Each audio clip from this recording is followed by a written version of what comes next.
آج سے پہلے جو کچھ ہوا اللہ کے حکم اور اللہ کے ارادے سے ہوا. آج جو کچھ ہو رہا ہے اللہ کے حکم اور اللہ کے ارادوں سے ہو رہا ہے. آج کے بعد جو کچھ ہوگا اللہ کے حکم اور اللہ کے ارادے سے ہوگا. ایک پتا اپنی جگہ سے ہل نہیں سکتا. ایک پتا اپنی جگہ سے ہل نہیں سکتا. ٹوٹنا تو بڑی دور کی بات ہے جب تک کہ اللہ کا حکم اور اللہ کا ارادہ نہ. کوئی چیز اللہ کے حکم اور اللہ کے ارادے کے بغیر ہو نہیں سکتی. صحت کے سامان الگ چیزیں. صحت اللہ کے خزانوں سے آتی.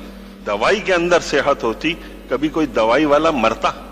دوا کے اندر اگر طاقت ہوتی, ہمارے بھائی ابراہیم عبد الجبار صاحب رحمۃ اللہ علیہ, ان کا دوائیوں کا کام تھا.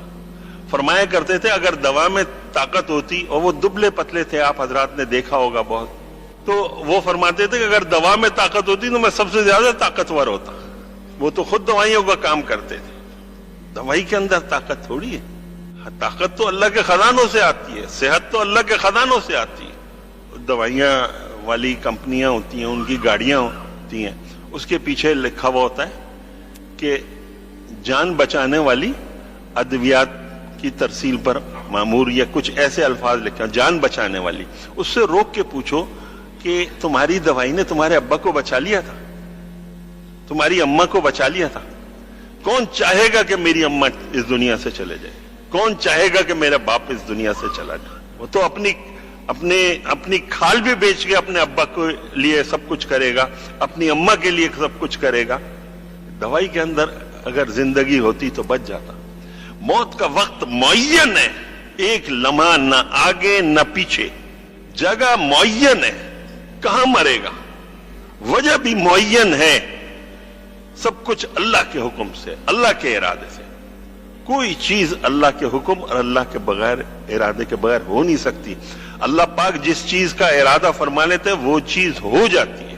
اکثر آپ نے سنا ہوگا نا, یہ کہتے ہیں کہ جی بڑی محنت کی تھی جی, ماشاءاللہ الحمدللہ مجھے اللہ نے پھل دے دیا, محنت کا پھل دے دیا. اگر محنت سے آتا ہوتا تو سب سے زیادہ تو محنت کون کرتا ہے؟ جب کراچی میں بہت سخت گرمی پڑتی ہے, جو روڑی بچھا رہے ہوتے ہیں سڑک کے اوپر, ان کو کتنی دہاڑی ملتی ہے؟ 500 800 1000 روپے اتنی ملتی ہوگی. اس سے زیادہ تو میرے خیال میں نہیں ملتی ہوگی. اس کو تو ملی اتنی. اور جو اپنے ٹھنڈے دفتر میں بیٹھا ہے, ٹھنڈی مشین چل رہی ہے, اور ایک فون پر ایک سودا کرتا ہے, دوسرے فون پر سودا بیچتا ہے, اس کو کتنا نفع ملتا ہے؟ تو محنت کس نے زیادہ کی؟ اس مزدور نے کی نا.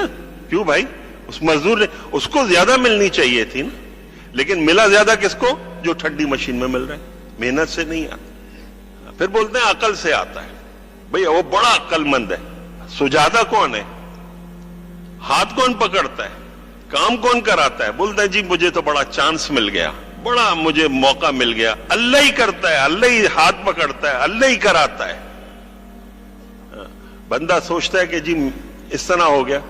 اب وہ جو کہتے ہیں کہ جی عقل سے ملتا ہے, اگر عقل سے ملتا ہوتا, ایسے لوگوں کو میں جانتا ہوں جو صرف اپنا دستخط کرنا جانتے ہیں, اردو بھی پڑھنا نہیں جانتے, انگریزی بھی پڑھنا نہیں جانتے, پڑھ نہیں سکتے, اور وہ فیکٹریوں کے مالک ہیں, اور ان کے نیچے کام کرنے والے بڑے بڑے ڈگریوں والے, بڑے سمجھدار لوگ.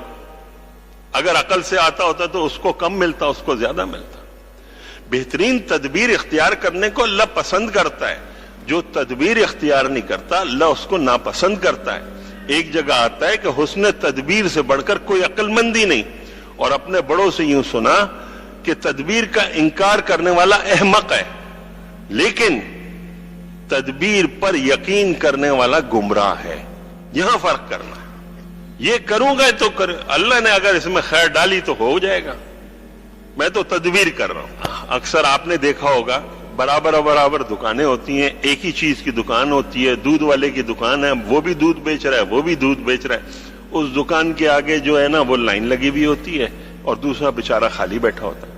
آپ بولو گے چلو جی وہ اصلی بیچتا ہے, اس کا وہ ہے. دوائیوں کی دکان دیکھی ہم نے, بھائی دوائیوں کی دکان پر تو وہ کیا لفظ استعمال کرتے ہیں, نام لکھے ہوئے, نسخے والی لکھی ہوئی دوائیاں ہی ملتی ہیں نا. کوئی چورن تو بنا کر نہیں دیتا نا وہ, کہ بھئی یہ خاص چورن ادھر سے ملے گی, یہیں سے ملے گی. اس دوائی کی دکان پر لائن لگی ہوئی ہے، اس دکان وہ بیچارہ خالی بیٹھا ہوا ہے. کون بیچتا ہے؟ کون کر رہا ہے؟